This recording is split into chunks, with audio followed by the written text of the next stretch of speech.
Lançado em 2013, Carrie a Estranha é um remake do clássico de Stephen King com uma vibe mais moderna, porém mantendo o peso da história original. O filme gira em torno da inocência de Carrie, uma menina oprimida e criada dentro da visão religiosa distorcida da mãe, Margaret White, vivida por Julianne Moore de um jeito assustador, calmo e completamente perturbado. A vilã, Chris Hargensen, consegue ser tão irritante quanto a do clássico. Já a professora, eu não sei se alcança a maternidade necessária. O baile, o sangue de porco, o massacre, tudo ganha uma magnitude maior. A construção do suspense é boa e as cenas de tirar o fôlego. E meus amigos, olha eu voltando aqui com Carrie a Estranha mais uma vez. Sei lá, acho que é a terceira vez que a gente fala de Carrie a Estranha nesse canal. Porém, desta vez, estamos aqui com ele, meus amigos, o remake, que nos últimos anos, esse termo remake acabou ganhando uma conotação quase pejorativa, porque as pessoas assimilam isso a produções ruins. O que no passado era tipo, uau, vão refazer, vão recontar a história, agora é, uau, vão estragar tudo que a gente conhece. E é isso. Inclusive, vou trazer Branca de Neve de 2025 aqui pra vocês, mas aqui no caso de Carrie a Estranha, ele não é tão ruim não, tá, gente? Inclusive, eu gosto. Eu sei que ele, pra quem curte o clássico mesmo, né, lá dos anos 70, esse aqui, por mais que tenha inclusive mais tempo de tela do que o clássico, parece que não conseguiu aprofundar algumas coisas. Eu não sei como é que isso funciona, sabe? Tipo, de o filme ser maior do que o original, porém o original conseguir ser muito mais profundo e o maior... não, o mais novo e maior não, eu não consigo entender isso, mas assim, aqui fica meio assim, principalmente pro lado da professora, porque no clássico ela é muito maternal. Ela é muito assim, a mãe que a Carrie não teve. E aqui, ela é uma professora legal. Ela é legal. E tá bom. Tá tudo certo. Já a Margaret White, feita pela Julianne Moore, já falei na abertura, né? Essa conseguiu entregar. Então vamos fazer o seguinte. Meu nome é Arthur Viana, se ajeita aí que a gente vai voltar pra Carrie a Estranha. Não se preocupem, porque vou trazer a versão de 2002, que é a mais pedida de todas. É impressionante como a galera do canal quer me ver falar da versão de 2002, que é tida como a pior, tá? Apesar da galera amar, é a pior, segundo a crítica. No entanto, agora, dessa vez, será a nossa queridíssima Chloe Moretz, que tentou convencer a gente que ela é estranha. A Chloe belíssima. Bom, assiste comigo Carrie a Estranha de 2013.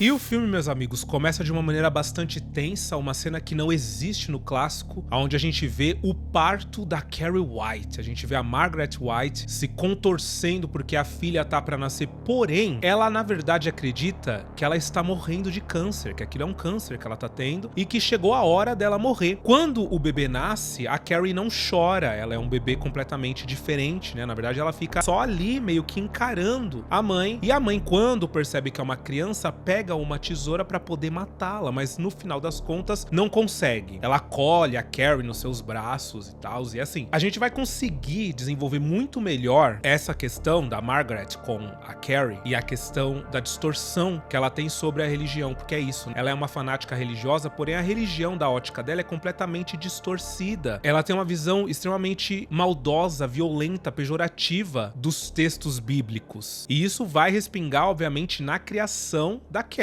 Mas logo aqui a gente percebe que de primeira ela quer matar a Carrie. E ela quer matar a Carrie porque ela acredita piamente que a Carrie é fruto de um pecado. Então o certo seria entregá-la pra Deus. E aí a gente vai entender por que foi que ela não entregou pra Deus no final das contas lá no final do filme. Mas eu gosto muito dessa abertura porque já estabelece o tom que o filme vai ter. Esse tom psicológico, sombrio, e já mostra também quem é a mãe da Carrie. Que mulher é que vai criar essa garota? Em seguida conhecemos a nossa protagonista, Carrie White, que tá na escola e logo já é mostrada assim de cara pra gente que ela não tem traquejo social, que ela não é uma aluna, na verdade ela não é uma colega querida pelas outras colegas. Elas estão numa aula de educação física. Isso acaba fazendo meio que um paralelo com o clássico, né? No clássico ela tá jogando vôlei e aqui ela também tá jogando vôlei, porém é vôlei aquático, né? Dentro da piscina. Como nós sabemos, eu acho que a diretora do filme sabia que a gente espera que um remake reimagine certas situações. Então, como a gente sabe que a Carrie tá pra menstruar, que esse é o momento em que ela menstrua e que se torna um momento mais traumático da vida dela, praticamente, né? Depois do banho de sangue no final, a gente fica imaginando se ela vai menstruar debaixo da água, porque a câmera chega a sugestionar isso de fato. A gente fica vendo a câmera ir ali nas partes das meninas e a gente fala, meu Deus do céu, se ela menstruar na água vai ser terrível, porque vai ser na água da piscina. Então pensa como vai ser horrível, não só pra ela, mas de fato pra todo mundo, né? Mas não é isso que acontece, é aquela expectativa, aquela falsa expectativa, né, que a diretora cria na gente. E quando elas vão para o vestiário, para a área do banho, aí sim a Carrie acaba menstruando igual no original, onde ela fica desesperada, ela acha que ela tá morrendo, na verdade. Ela não entende o que tá acontecendo com o corpo dela e ela pede ajuda pras meninas.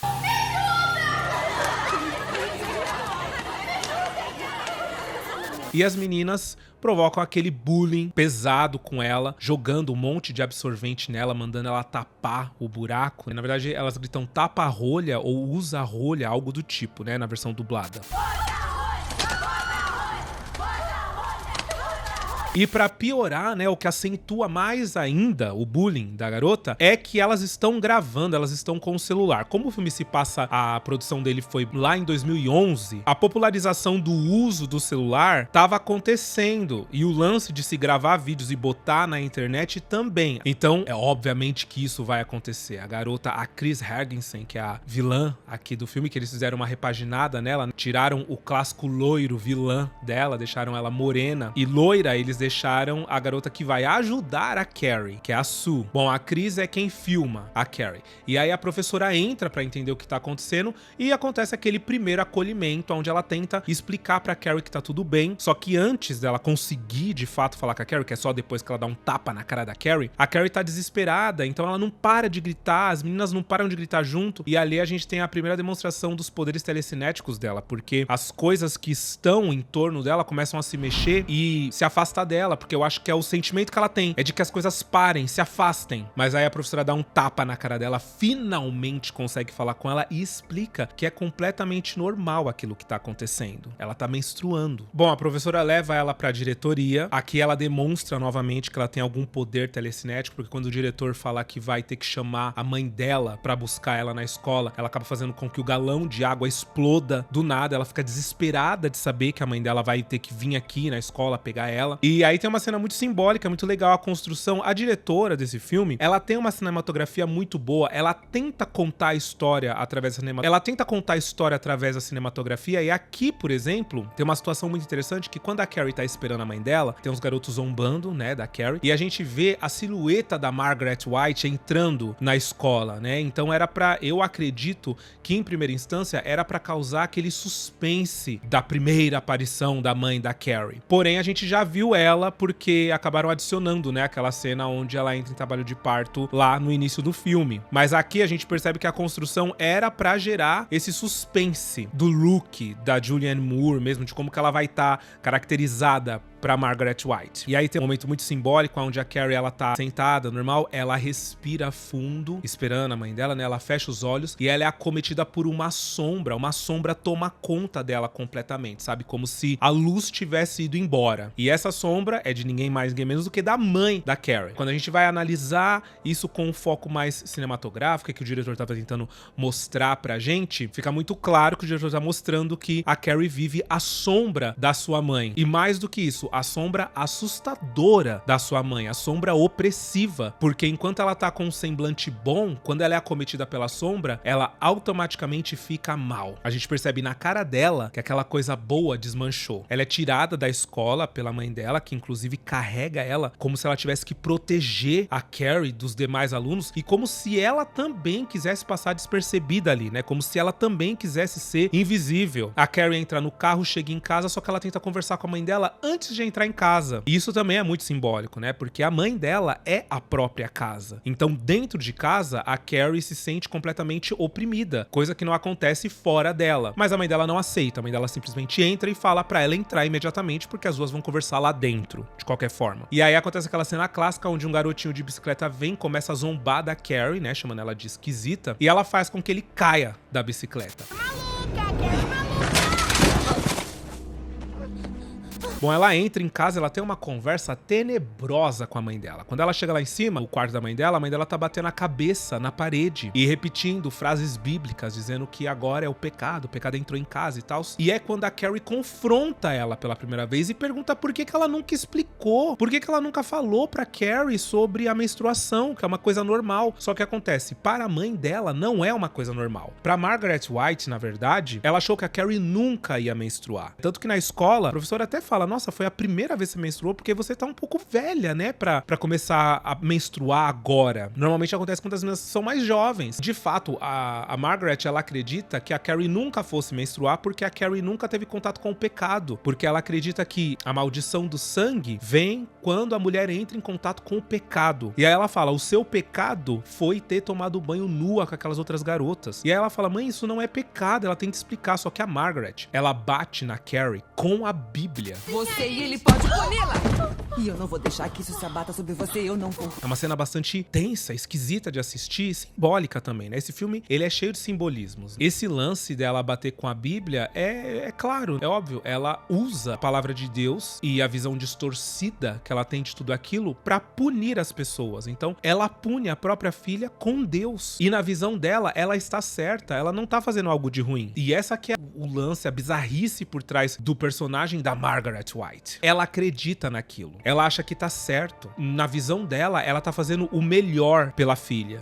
Então, tanto que eu disse, né, a vilã do filme, de fato, é a Chris Hagensen, porque ela é que é má, é ela que faz as coisas deliberadamente. Agora, a Margaret White, ela foi tomada por essa visão deturpada que ela tem da religião, por ela ser fanática. Então, pra mim, ela não é a vilã do filme, ela é a vilã de si própria. Ao invés de controlar os próprios pensamentos, ela permitiu que os pensamentos a controlassem. E aí isso é um grande problema, porque ela vai deturpando tudo que ela vai lendo na Bíblia. O que é pecado, o que não é. Inclusive, tem um filme que eu quero trazer pra vocês também, chamado A Bruxa. Tem muita gente que gosta desse filme, é 880. Tem gente que ama e tem gente que odeia. E eu gosto muito dele porque ele é sobre fanatismo religioso. Quando você assiste pela ótica do fanatismo e você questiona se todas aquelas coisas estão realmente acontecendo do jeito que a família acredita que está acontecendo, ou se na verdade são coisas simples, deturpada pela família que é muito religiosa, né, que é fanático religiosa, o filme ganha uma outra camada.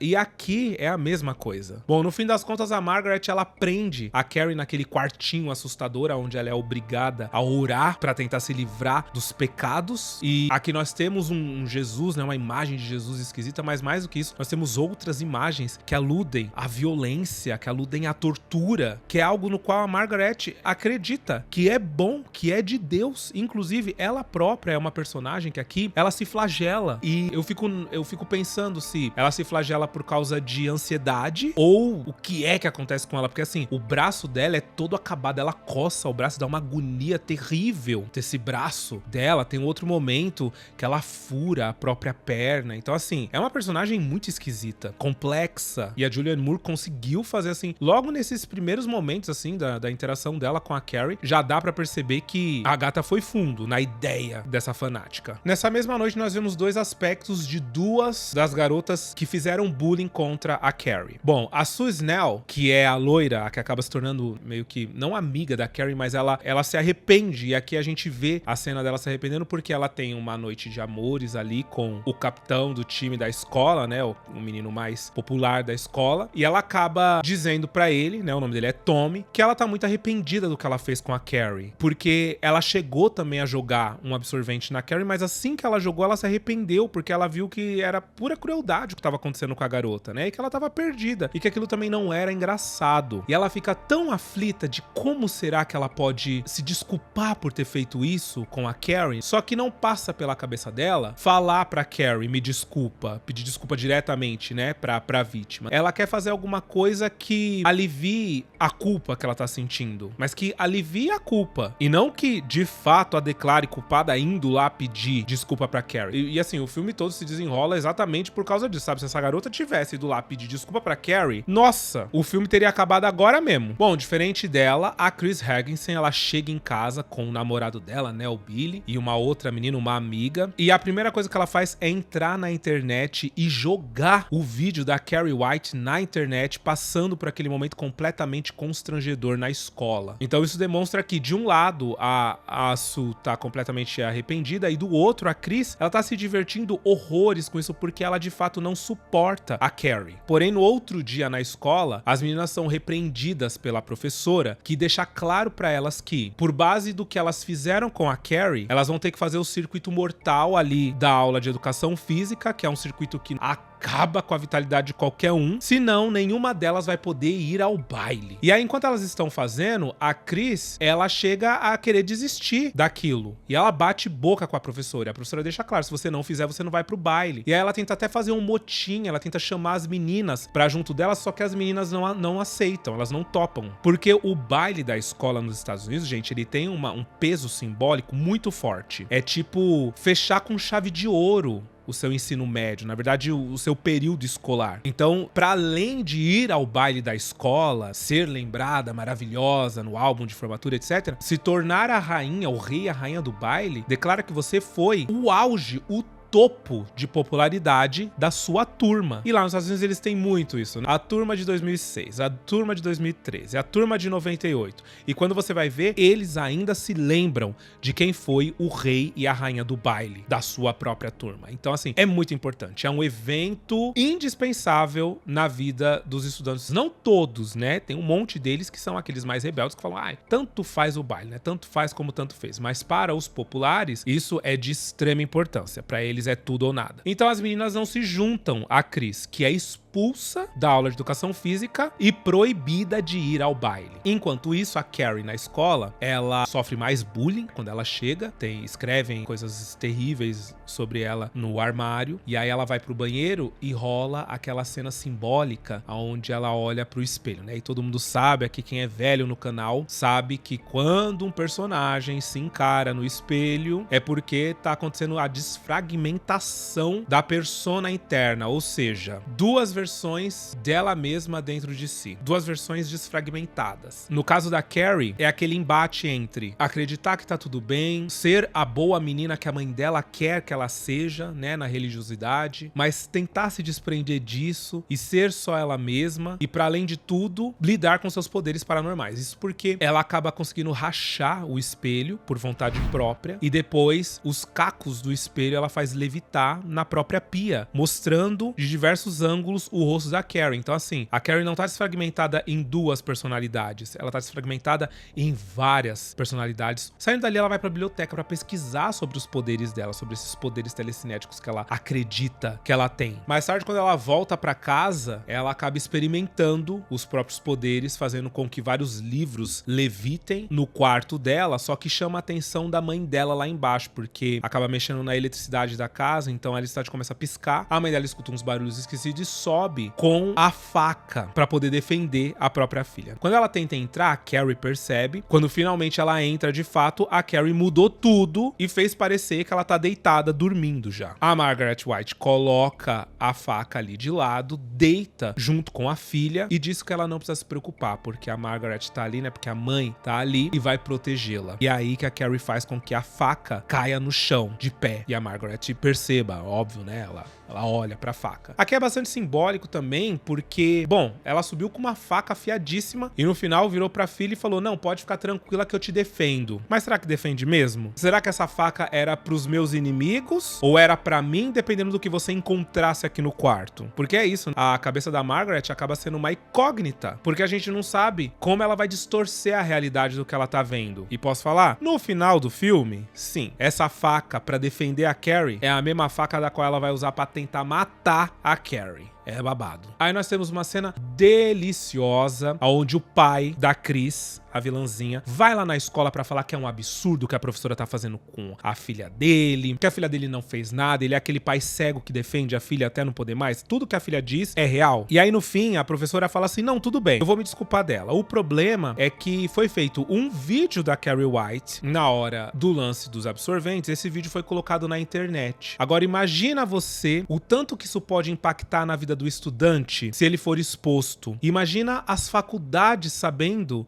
que um determinado determinado aluno fez uma coisa tão horrorosa. Vamos fazer o seguinte? Dá uma olhada no celular da sua filha. Se esse vídeo não estiver no celular dela, isso quer dizer que não foi ela que gravou, eu vou pedir desculpa e ela tá liberada pra ir pro baile. E aí o cara, né, o pai da Chris, ele fica meio ilhado, ele fica sem saber, tipo, mano, é isso, né? Minha filha falou que não foi ela, eu acredito nela, então entregue o celular. Ela fica desesperada pra entregar o celular, ela fala pro pai dela, mas pai, isso não é contra as leis, né? O celular tem coisas íntimas minhas, eu não quero entregar minhas intimidades. E aí ele fala só uma vez, ele fala, entrega o celular logo. Ela sai da sala do diretor bravíssima, não entrega o celular. A professora dá só uma risada. A professora é maravilhosa, né? Eu gosto dela de sentir assim, de ser professora, de ser educadora, eu adoro. E no fim das contas, ela tá assim, proibida de ir pro baile. Aí ela fica mais puta ainda, né? Porque ela achou que o pai dela, o paizinho dela, ia dar um jeito em tudo, porque ele acredita no que ela fala. Só que aí, chega na hora de tentar provar o que ela tá falando, se ela não consegue, ela se ferra, e foi exatamente o que aconteceu. Aí, ela vai no ginásio, onde eles estão montando o baile de formatura, e acaba xingando todas as meninas, chamando todas elas de traíra, e principalmente a Suzy. Ela diz que a Su é uma hipócrita, que ela só tá fazendo o que ela tá fazendo, e com todo esse arrependimentozinho a respeito do que ela fez com a Carrie, simplesmente porque ela não quer manchar o nome dela na escola, o nome que ela construiu nos últimos anos. A garota popular, ela não quer manchar isso. E é só por isso que ela tá toda empenhada com o lance do baile. E a Su se sente mal com essa questão. Ela realmente, Chris conseguiu entrar na cabeça dela. E é aí que ela tem a ideia more de como ela vai conseguir se desculpar, na verdade, sentir que se desculpou com a Carrie. Ela fala com o Tommy, o namorado dela, e pede que ele convide a Carrie pra ir no baile. E ele não quer, ele acha que não faz muito sentido. Tá bom, você tá muito arrependido, ok. Mas daí, abrir mão do baile, né? O baile é muito importante, ela já tá com o vestido dela pronto, já tava tudo pronto pra ela ir pro baile. E ela fala que não, que desse jeito ela vai provar pra ela mesma que ela é uma boa pessoa. E aí volta a dizer, não passa pela cabeça dela ir lá e pedir desculpa pra Carrie, não.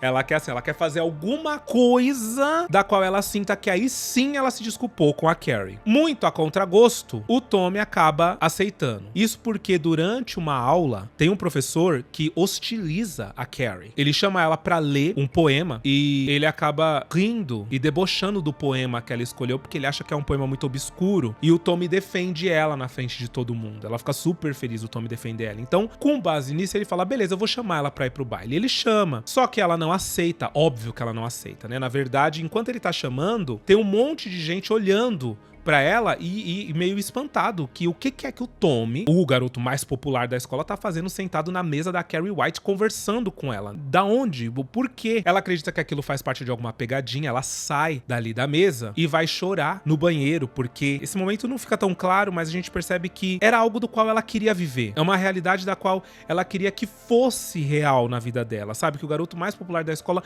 tivesse de fato chamando ela, mas aquilo não podia ser real. Não tinha como aquilo não ser uma pegadinha, ela não acreditava nisso. E é aí que a professora, ela encontra a Carrie chorando no banheiro e senta pra conversar com a Carrie. E aí é aquilo, né? Como eu disse pra vocês, no original, essa conversa, ela é muito mais profunda, ela é muito mais maternal, sabe? O jeito que ela faz a Carrie sorrir, o jeito que ela sorri falando pra Carrie. E aqui não é tanto. Mas vamos lá. Ela tenta elevar a autoestima da Carrie, porque a Carrie tá se colocando pra baixo, de fato. Ela tá dizendo que não faz sentido, e por mais que a professora também acredite que não faça sentido, porque quando a Carrie falou, quem convidou ela pra ir pro baile, até a professora meio que falou, hã? Só que aí ela fez a linha do tipo, você merece sim ir, você é bonita. E aí é quando ela leva a Carrie no espelho, e aí nós temos uma cena também que vale a pena ser interpretada. Por quê? Se vocês repararem, existe uma separação entre a Carrie e a professora. A Carrie tá em um espelho e a professora tá em outro, separadas. Isso é obviamente um simbolismo do qual diz que a Carrie, ela tá sozinha. Por mais que a professora esteja apoiando ela, a professora está excluída da sua vida. Ela não se sente conectada à professora, assim como a professora também não se sente completamente conectada a Carrie. Ela não consegue entender direito a Carrie. Pelo menos nessa versão, pra mim fica muito claro isso. Bom, a professora, ela chega aí falar com o Tommy e com a Su. Ela questiona os dois e questiona o que é que eles estão armando pra cima da Carrie. E que agora, se a Carrie aceitar ir, ele vai ter que fazer dessa noite a melhor noite do mundo pra Carrie. Assim, o momento dos sonhos dessa garota. garota. E eles deixam claro que, na verdade, o que eles querem é que ela seja feliz mesmo. A Sue fala que ela quer se desculpar com a Carrie, que ela quer sentir que ela se desculpou, ela quer fazer alguma coisa pela Carrie. Então ela tá, sim, abrindo mão do momento mais importante deles ali, dos adolescentes, de ir ao baile pra que o namorado dela, que é o garoto mais popular da escola, que provavelmente é o sonho de qualquer menina, então é o sonho da Carrie também, levar a Carrie. A professora entende, mas fica receosa. No fim das contas,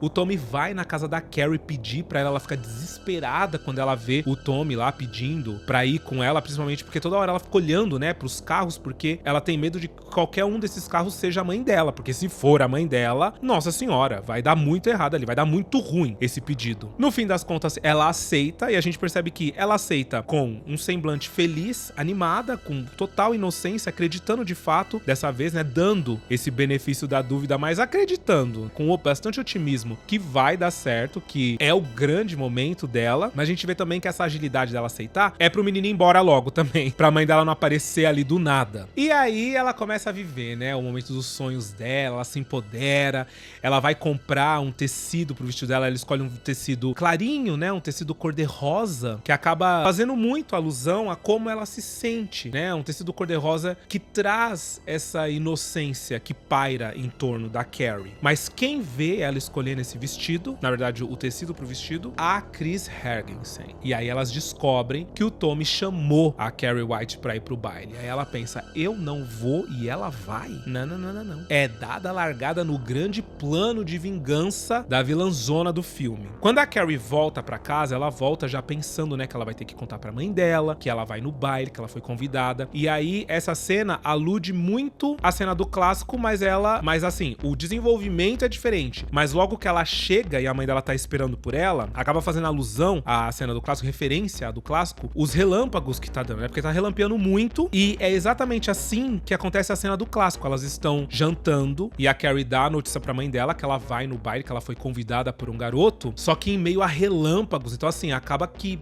é uma cena tenebrosa, bizarra, esquisita. O quadro atrás ali da cena, ele clareia do nada e é um quadro horroroso, assim, da Santa Ceia, né, da Última Ceia de Jesus Cristo, mas é tudo que tem de religiosidade na casa da Margaret White não é bonito, não é legal, não é convidativo, não é acolhedor, é tudo muito opressivo. E aí nós temos essa referência desses raios, esses relâmpagos que clareiam esse momento agora, quando ela tá ali fora, porque quando elas entram, aí elas conversam de maneira normal. É óbvio que quando ela fala pra mãe dela que o menino convidou ela pra ir pro baile, a mãe dela fica doida, começa a dizer que ela não vai, que ela tá ficando enlouquecida, que ela não pode confiar nesses garotos, que só quem vai protegê-la na vida é a mãe dela, que ela só tem a mãe dela pra proteger ela própria. Isso é o que a mãe dela fica imputando, né, na cabeça da menina. E aí ela fala, ele é um garoto, ele vai te apalpar, você menstruou, o sangue, ele sente o cheiro do sangue, ele vai te apalpar até ele saber da onde tá vindo esse sangue. E aí ele vai te levar pra fora da cidade, pra um bordel cheio de prostitutas e uísque barato, e lá ele vai profanar o seu corpo, lá ele vai te usar. E é aí que ela começa a dizer que ela deveria ter matado a Carrie, que ela sabia que a Carrie era fruto de um pecado e que a Carrie deveria estar morta porque ela achou que a Carrie era um câncer. E a Carrie fica brava com ela, e aí é nesse momento que a Carrie se descontrola, faz os móveis flutuarem, a mãe dela cai no chão, entra em modo alheio ali, porque ela começa a falar sozinha, começa a orar.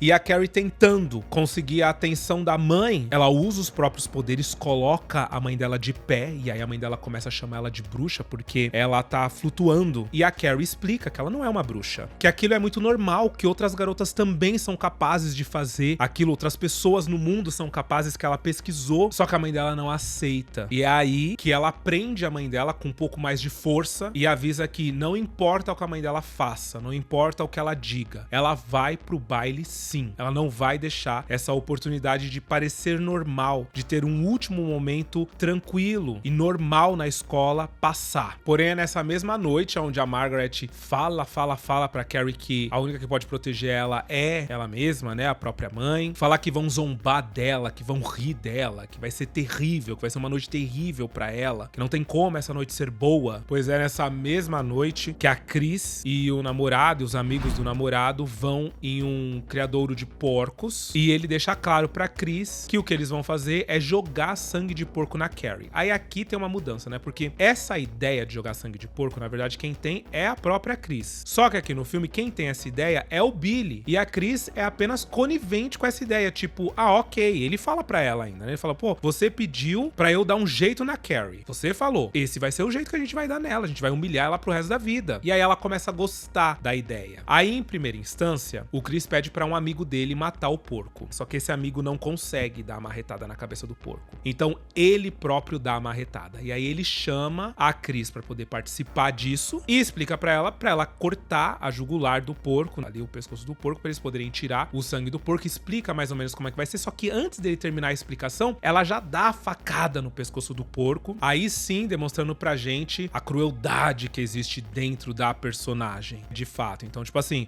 ela não teve pudor nenhum em cortar o pescoço do pobre do porco ali naquele momento. Aí eu gostei, porque se no final das contas a adaptação dessa personagem fosse nesse sentido, aonde ela fosse só mais uma peça ali, como se nem tivesse vindo da ideia dela fazer isso com a Carrie, eu ia ficar bem triste. Ah, ela puxou a corda. Legal. Mas eu quero saber que ela arquitetou tudo, que ela foi a mente sádica por trás disso. Não foi a mente sádica, mas participou de uma forma a gente pensar que a personagem ela é má mesmo, ela é ruim, essa menina. Bom, aí a gente vê a Carrie costurando o vestido dela, a mãe dela lendo a Bíblia e olhando, né, a filha cantarolar e costurar aquele vestido. E quando chega o momento do dia do baile, a mãe dela entra no quarto e a primeira coisa que ela diz é que o vestido é vermelho e que ela deveria adivinhar que ela ia escolher um vestido vermelho. Só que o vestido é rosa. Ela fala, não, mãe, o vestido é rosa.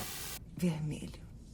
Devia saber que seria vermelho. É rosa. Aqui é simples, é um diálogo simples, que obviamente a diretora manteve esse diálogo, porque ele diz muito sobre a personagem. É aqui que fica explícito aquilo que eu falei durante o vídeo todo. A distorção da Margaret White. A visão que ela tem das coisas, a maneira que ela vê o mundo. Esse vestido é claramente um vestido cor-de-rosa, mas ela entende que o vestido é vermelho. Vermelho da cor da luxúria, da cor do pecado. Mas não, é rosa. Ou seja, a visão dela é baseada no que ela acha e no que ela quer ver. Ela quer ver pecado em tudo. Então, depois de anos completamente fanática, ela nem consegue mais ver as coisas como elas são. Ela só vê pela ótica do pecado. E pra ela, se a Carrie está pecando em ir nesse baile, se a Carrie está fazendo algo de ruim, religiosamente falando, em ir nesse baile, tudo o que tem a ver com esse baile vai ser pecado também. Mesmo não sendo. Mesmo o vestido rosa não sendo vermelho. Pra ela, o vestido é vermelho. Bom, o garoto chega pra poder levar a Carrie. A mãe dela fala, não, eles vão debochar, eles vão rir, esse menino tá zoando com você, isso faz parte de um plano. Não vai, Carrie, fica com a sua mãe, eu te protejo. Aquela mesma ladainha de sempre. Mas a Carrie, ela quer acreditar nela mesma, ela quer acreditar no que ela tá sentindo, ela quer acreditar que vai ser uma linda noite. E aí, pra isso, ela prende a mãe dela dentro do armário da oração, né, daquela salinha da oração, e ela chumba. É chumba que fala? Ela solda o trinco da porta. Pra mãe dela não sair de fato, porque assim, além da mãe dela correr o risco de estragar esse momento onde o garoto vai aparecer ali na porta e vai levar ela, a mãe dela também pode estragar o momento do baile. Então se ela só prender a mãe dela ali, a hora que a mãe dela sair, porque a mãe dela vai conseguir sair de um jeito ou de outro, pode ser que ela vá no baile e estrague tudo. Então ela solda aquele negócio. Quando o Tommy olha pra ela, ele fala que ela tá linda, porque realmente ela tá. Né, gente? É a Chloe Moretz. Então, assim, fez um babyliss na gata, passou um batonzinho e ela tá maravilhosa. Eu não sei quem foi que escalou essa menina pra fazer a Carrie White, porque a da primeira versão, a Sissy Spacek, ela é bonita, mas é um bonito diferente, é um bonito meio exótico. No baile, ela até fica bonita, mas a gente percebe que houve uma construção nessa beleza dela. Foi preciso fazer, realmente ter uma construção. Agora, do remake, né, de 2013, não sei. A Chloe, não sei. O que vocês acham? Mas é isso, ela vai belíssima pro baile, procurar o negão dela. Não, mentira, ela já tá acompanhada. Quando ela chega, ela fica nervosa de entrar, ela não quer entrar, porque tá todo mundo entrando. Ela se sente meio esquisita, meio mal, ela ainda não tá acreditando naquilo que tá acontecendo. E aí, o Tommy deixa claro que, peraí, você tá comigo, tá com Deus. Tá comigo, tá com Deus. Vamos entrar nesse baile, entendeu? Vai ser super divertido, eu te convidei, eu vou fazer com que ele seja seja maravilhoso. Importe-se apenas comigo, não se importe com as outras pessoas. Ele é um fofo, ele é muito fofinho. Apesar que esse ator tem polêmica, não tem? Tem umas polêmicas, eu acho, desse ator. É que eu me lembro mais ou menos, será que é ele ou eu tô confundindo? Não sei. Mas aqui, né, tratando-se do personagem, ele tá fofo. Eles entram, ele conversa com a Carrie, ela dá risada. A professora vem falar com ela, aí de novo é uma cena onde, assim, na verdade a professora, ela fala muito pouquinho com a Carrie, nada, assim, ela troca 2 palavras com a Carrie e já corta pro menino indo lá pegar um ponche, depois voltando e sentando lá da Carrie, enquanto no clássico, né, na versão original, a professora senta ali, ela fala com a Carrie, ela fala que ela se lembra do primeiro baile dela, como que foi, o garoto que levou ela tem um momento todo íntimo, é uma construção muito maior dessa ligação que as duas têm, sabe? Enfim, o garoto chega, entrega pra ela, né, a bebida, os dois bebem, ele chama ela pra dançar, ela não quer, mas ele insiste, ela consegue dançar toda bonitinha, ele faz ela dar um pivô assim, rodar, ela fica toda nervosa, consegue rodar, é muito legal. Diferente do clássico, ele não beija ela aqui, tá? No clássico ele dá um beijo nela, que ele fala bem assim, a noite tem que ser completa, né? E a Sue pediu, a garota, né, a namorada dele realmente pediu, que ele fizesse a noite completa da Carrie. Então assim, pode beijar ela. Pode beijar. Então ele beija. Aqui nessa versão, ele não beija. Mas os dois ficam ali de love. É muito fofo. Chega a hora da votação do baile. E aí, assim, durante a noite, a Chris já veio com o namorado dela, já instalou o balde bem ali aonde vai ser, né? Então, eles chegam escondidos ali durante a votação do rei e da rainha do baile e dão pra uma das meninas ali, que tá comparsa da Chris nesse momento, as cédulas adulteradas. As cédulas que tem como vencedor Carrie White. E o Tommy já sabe que ia ser, né? Mas a vencedora podia não ser a Carrie. Acaba que todo mundo vota. O Tommy convence a Carrie de votar neles mesmos, porque eles merecem, eles estão lindos, eles são os mais legais dali daquele momento. Ela dá risada, fala, então tudo bem, ela vota nela mesmo, porque ela não queria votar nela. E aí a Chris manda mensagem pra Sue, ela manda uma mensagem meio debochada, falando que a garotinha dela tá linda no baile e tal. A Sue lê aquela mensagem e fala, a Chris vai fazer alguma coisa, porque não era pra ela nem tá lá. Como é que ela sabe como que a Carrie tá, se ela não podia estar no baile, né? Então ela vai fazer alguma coisa. A Sue pega o carro, vai pro baile e a Carrie é nomeada a rainha do baile. Ela sobe tão feliz. O mundo para pra ela, né? A cinematografia, a direção aqui faz questão de demonstrar que o mundo parou naquele momento pra Carrie White. Oh, Tommy Ross e Carrie White! Ela sobe emocionadíssima. E é aí que a Sue chega. A Sue chega já vendo tudo, vendo o que tá acontecendo, vê que a Chris tá lá em cima, vê o balde, acha que vai acontecer alguma coisa, e aí o que acontece? A professora vê a Sue naquele momento e ela acha que a Sue tá fazendo alguma coisa. Que a Sue vai tentar fazer alguma coisa, não vai aceitar que a Carrie é a rainha do baile, vai subir, ela acha que a Sue vai fazer alguma coisa, então ela tira a Sue de lá de dentro, prende a Sue fora da escola. Mas é nesse momento, quando ela tá lá na porta, que ela só olha e a Chris puxa o balde e o sangue cai em cima da Carrie.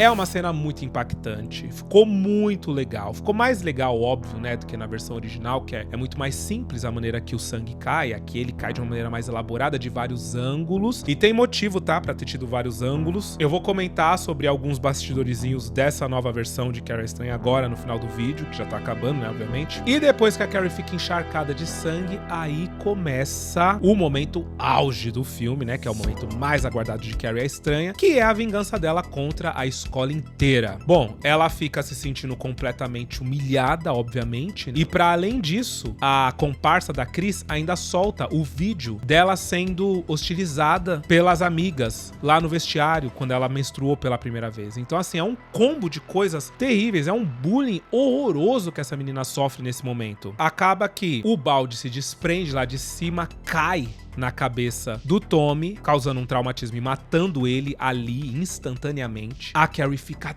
triste, ela não aceita que aquilo acabou de acontecer com o Tommy, ela fica muito revoltada, e aí ela olha pro povo. E quando ela encara a galera, e a galera tá toda dando risada daquilo que aconteceu, aí começa. Ela dá um grito de ódio, e aí acaba indo uma onda energética de ódio pelo lugar inteiro, que é a Carrie entrando, a Carrie vingativa, assumindo todo o controle do corpo da Carrie, né? Lembra que eu falei sobre a desfragmentação, várias Carries? Pois é, dessa vez ela entra no modus Carrie vingativa e ela não consegue se segurar. Então o que ela faz? Na hora que ela lança essa energia, ela já faz com que uma garota morra lá na porta. Ela bate a cara na porta e cai morta ali mesmo. Em seguida tem o pessoal que tá subindo na arquibancada. A Carrie puxa essa arquibancada, faz com que essa arquibancada entre e esmague a galera que tá ali. Tem as duas gêmeas que são insuportáveis durante o filme, mas na verdade assim, elas têm olhares insuportáveis, né? Olhares de tiração. A Carrie faz com que elas caiam e sejam pisoteadas pelas outras pessoas, elas são mortas, pisoteadas. Tem um garoto que ele filma tudo e ele filma a Carrie nesse momento. A Carrie joga uma mesa nele, mata esse garoto também. Ela faz com que o sistema de incêndio ative, molhe o lugar todo e aí ela puxa a fiação e consegue fazer com que o palco pegue fogo e metade das coisas ali também pegue fogo. Aí tem uma garota que tá fugindo, essa menina se prende, se enrosca com esses fios, também pega fogo. E aí chega a hora da professora, ela pega a professora pelo pescoço e levanta a professora. Só que aí enquanto a gente tá achando que ela vai matar a professora, porque é exatamente o que ela faz no clássico, ela mata a professora, eu vou comentar sobre isso. Na verdade ela coloca aqueles fios de eletricidade no chão e eletrocuta todo mundo que tá pisando na água naquele momento. E aí assim, uma diferença do clássico que é legal comentar aqui é que no clássico, quando essa nova personalidade da Carrie toma conta, né, a personalidade vingativa dela, ela vê as coisas distorcidas como a mãe dela vê. Então, enquanto tem uma galera preocupada, por exemplo, a professora tá super preocupada, a Carrie em si, ela vê a professora debochando também.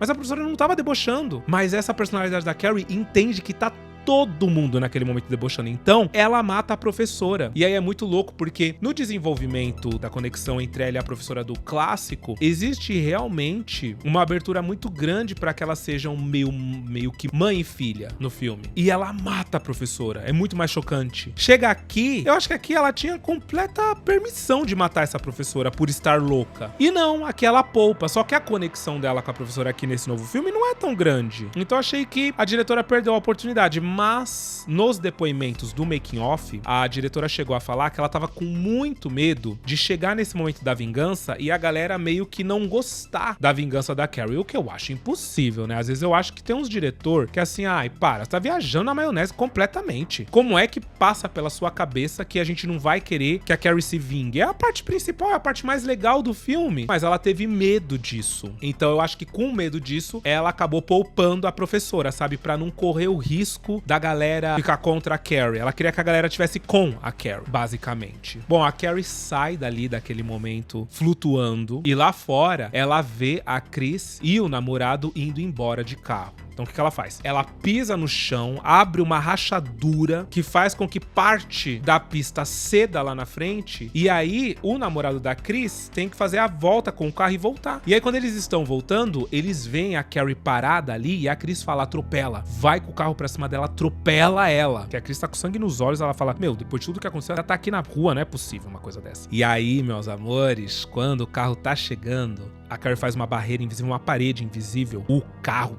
dá aquela batida boa. O Billy bate a cara no volante e morre instantaneamente. Mas a Chris, não. A Carrie levita o carro, joga o carro no posto de gasolina. A Chris acaba batendo a cara no vidro e, tipo, estilhaçando todo o vidro, pedaço de vidro na cara dela, terrível. Ela morre ali com a cara no vidro, mas ainda assim o posto de gasolina explode. É uma cena bem legal. E aí a gente vê a Carrie chegando em casa, desesperada, chamando pela mãe dela. Ela chega em casa com a necessidade da mãe dela. Ela chega chamando pela mãe dela como mommy, né? Como mamãe, naquele estado bem infantilizado da personagem, infantilizado e fragilizado. Ela toma banho e só quando ela tá na banheira é que ela percebe que ela tá completamente lavada de sangue, né? Só que aí é bastante simbólico porque ela olha pras mãos. E aí ela fica desesperada quando ela olha pras mãos dela com sangue. E aí a gente pode identificar que ali naquele momento meio que caiu a ficha dela do que ela acabou de fazer,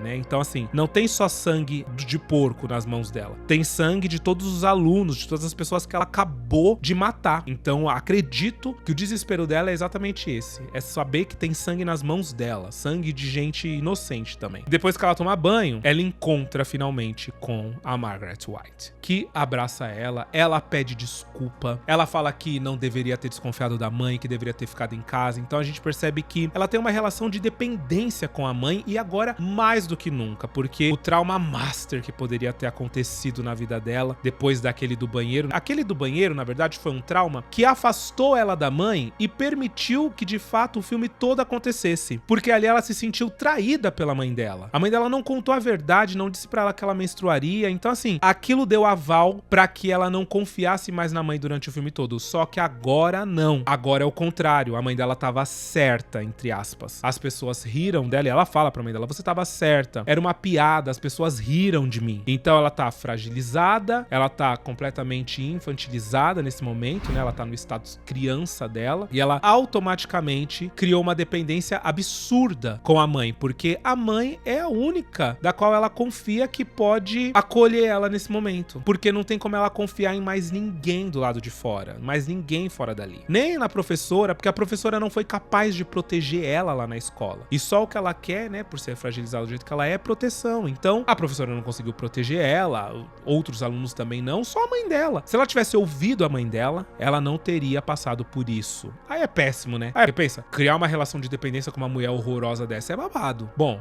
a Margaret meio que perdoa, é condescendente com a filha, acolhe, entre aspas, fala pra ela: vamos orar, né? Vamos rezar. E enquanto elas estão rezando, a Margaret dá uma facada na Carrie e deixa claro que deveria ter entregue ela pra Jesus, pra Deus, quando ela nasceu, mas ela foi fraca. Ela amou aquela criança, ela quis criar essa criança e tá aí o resultado da fraqueza dela. Então, olha o nível de distorção. Ela consegue acreditar que, dentro da lógica do amor de Deus, o certo seria ela ter sacrificado. Que o fato dela ter amado a Carrie assim que ela nasceu, acolhido, criado, isso pra ela foi ego, não foi amor. Não existe Deus e nem amor nessas atitudes. Amor e Deus existiria se ela tivesse sacrificado e entregado a vida da Carrie pra Deus. Então vocês conseguem compreender que no ato de violência ela vê amor e no ato de amor ela não vê Deus. Olha que perigo que é essa mulher. Bom, depois que ela dá uma facada na Carrie, obviamente que a Carrie se defende, né, usa os poderes dela, joga a mãe dela pra trás, só que ela também acaba caindo da escada e a Margaret vem doida, querendo dar facada na Carrie. Ela tenta a todo momento dar facada na cara da Carrie, usando aquela faca que ela falou que ia proteger a Carrie, lembra? Pois é, a faca é pra Carrie, o tempo todo essa faca foi pra Carrie. E aí nós temos uma cena muito legal, onde quando ela tenta dar essa facada, essa última facada na Carrie, a Carrie segura ela no ar, e aí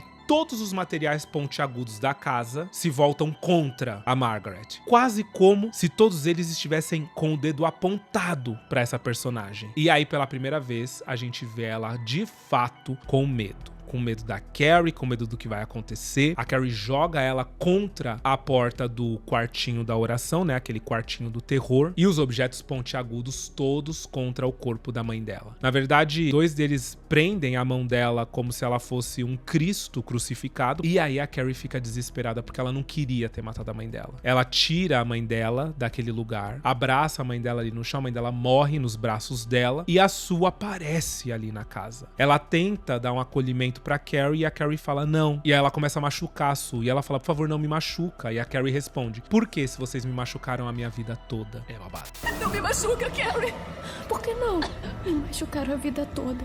É uma garota quebrada, traumatizada, dependente da mãe que agora morreu. Ou seja, ela se vê sozinha. Ela se vê sem saída. Ela se vê sem perspectiva de vida, sem a única pessoa que, por pior que fosse, era aqui na cabeça da Carrie, queria o bem pra ela, protegeria ela. E começa uma chuva de pedra na casa. Chuva de pedra manifestada, obviamente, pela própria Carrie. Só que aí não dá pra saber se ela tá manifestando essa chuva conscientemente ou inconsciente. Esse lance de ser apedrejado na Bíblia tem várias passagens que falam sobre isso, né? Sobre pessoas que eram apedrejadas. Então tem uma passagem muito famosa, onde Jesus, na hora de defender essa pessoa que estava para ser apedrejada, ele disse: quem nunca pecou que atire a primeira pedra. E foi aí que ninguém atirou, né? Porque todo mundo tinha pecado. Então eu entendo essa chuva de pedras que acontece no final do filme como sendo uma manifestação da Carrie sobre o que ela merece no final das contas. Ela é uma grande de uma pecadora, aquela casa tá envolta em pecado,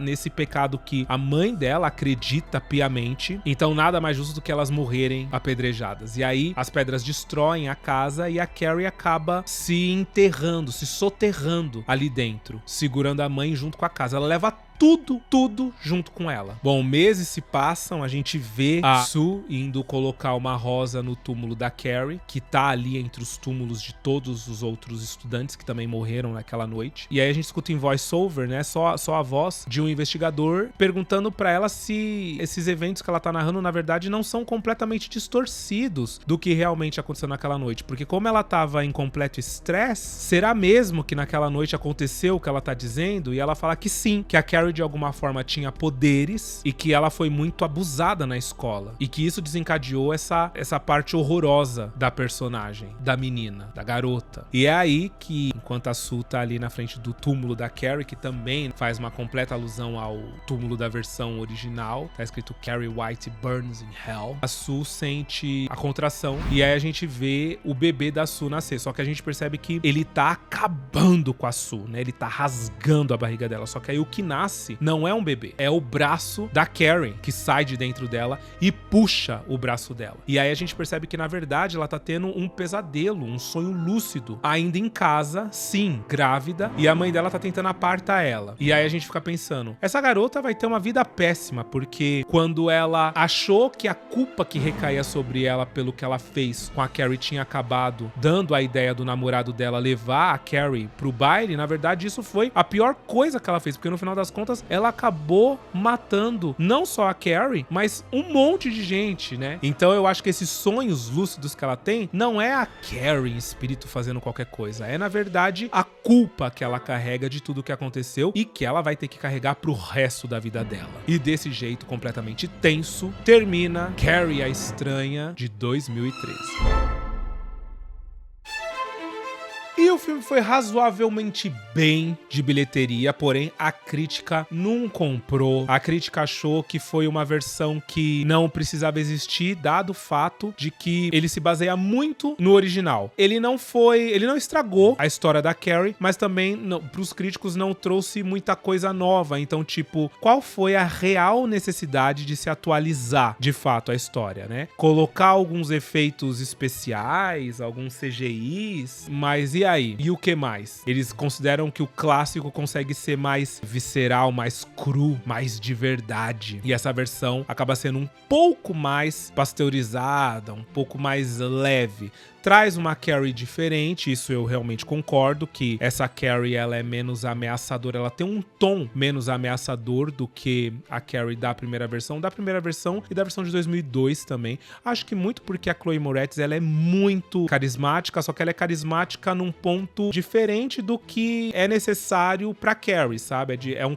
A Carrie ela precisa de um carisma diferente. Sobre a produção do filme, pra cena do balde de sangue, por exemplo, a diretora ela fez vários testes, na verdade fizeram, né, a equipe de efeitos especiais fizeram os testes e ela disse que eles mandavam os testes pra ela enquanto ela tava gravando o filme, porque não tinha como ela acompanhar esses testes, e foram feitos mais de 50 testes, experimentando diferentes níveis de altura do balde, né, da onde o balde vai soltar o sangue, vários tipos de espessura do líquido que seria o sangue, então bem grosso, mais fino, muito fininho, pra ver qual deles funcionaria melhor, ângulos pelos quais eles poderiam soltar esse líquido, quantidade de líquido para realmente ter aquele efeito. E aí no final das contas eles optaram por duas versões apenas, porque eles teriam apenas 2 dias para filmar essa cena e teriam que acertar. Um desses dias teria que ser o corte final. E o que aconteceu foi que a diretora acabou usando os 2 takes dos 2 dias. Isso porque o do segundo dia acaba sendo o momento em que o sangue toca a Carrie, porque tocou de uma maneira muito legal. A hora que foi pro ombro dela e abriu, fez um leque, assim, a diretora achou aquilo um máximo. E o momento do close final, que é depois, quando, né, tá caindo o restinho de sangue, aí é o do primeiro dia, que acabou sendo um sangue mais espesso. E esse sangue mais espesso causou esse efeito que o sangue mais fino não causaria, porque ele meio que jorraria. Então ela utilizou os 2, o que é muito legal. Mas fora aqui, que é, obviamente, né, efeito prático, ela usou CGI no filme. Ela falou que ela precisou usar CGI principalmente na cena, por exemplo, dos livros, né, quando os livros flutuam. Ela chegou a filmar uma cena com efeitos práticos, as pessoas segurando os livros ali, só que ela falou que não tinha como ir pra muito muito lugar, não tinha muito tempo pra desenvolver como poderia ser essa cena. E tipo assim, seria basicamente os livros indo pra cima e pra baixo. E aí quando foram fazer a pré-montagem da cena com o CGI, ela falou, aí foi diferente, porque dava pra coreografar os livros, né? Dava pra pensar o que o livro poderia fazer, cada livro poderia fazer algo diferente, então não teve jeito, ela optou, de fato, pelo CGI, assim como a morte da Margaret White também, que eles tentaram fazer alguma coisa sem CGI, mas ela falou que queria trazer esse tom ameaçador, ele queria esse momento, ela queria, né, esse momento onde as coisas pontiagudas da casa apontassem pra Margaret, e pra ter esse efeito e pra ficar bem feito, teria que ser de fato com o CGI, né? Com o uso do CGI. Então não teve jeito. Aplicaram CGI e usaram efeito prático, mas no momento em que as facas estão atravessando o corpo da Margaret White. Que aí ali no caso é um boneco e eles puxam as facas com os fios. E a minha pergunta é, e aí? Vocês se lembram da versão original quando eu trouxe? Faz um tempo já que eu trouxe. Já tinham assistido essa nova versão? Não tinham? Assistiram por aqui? Comenta aí que eu quero saber. Eu espero que vocês tenham gostado de mais um vídeo de hoje. Um beijo e até o próximo vídeo.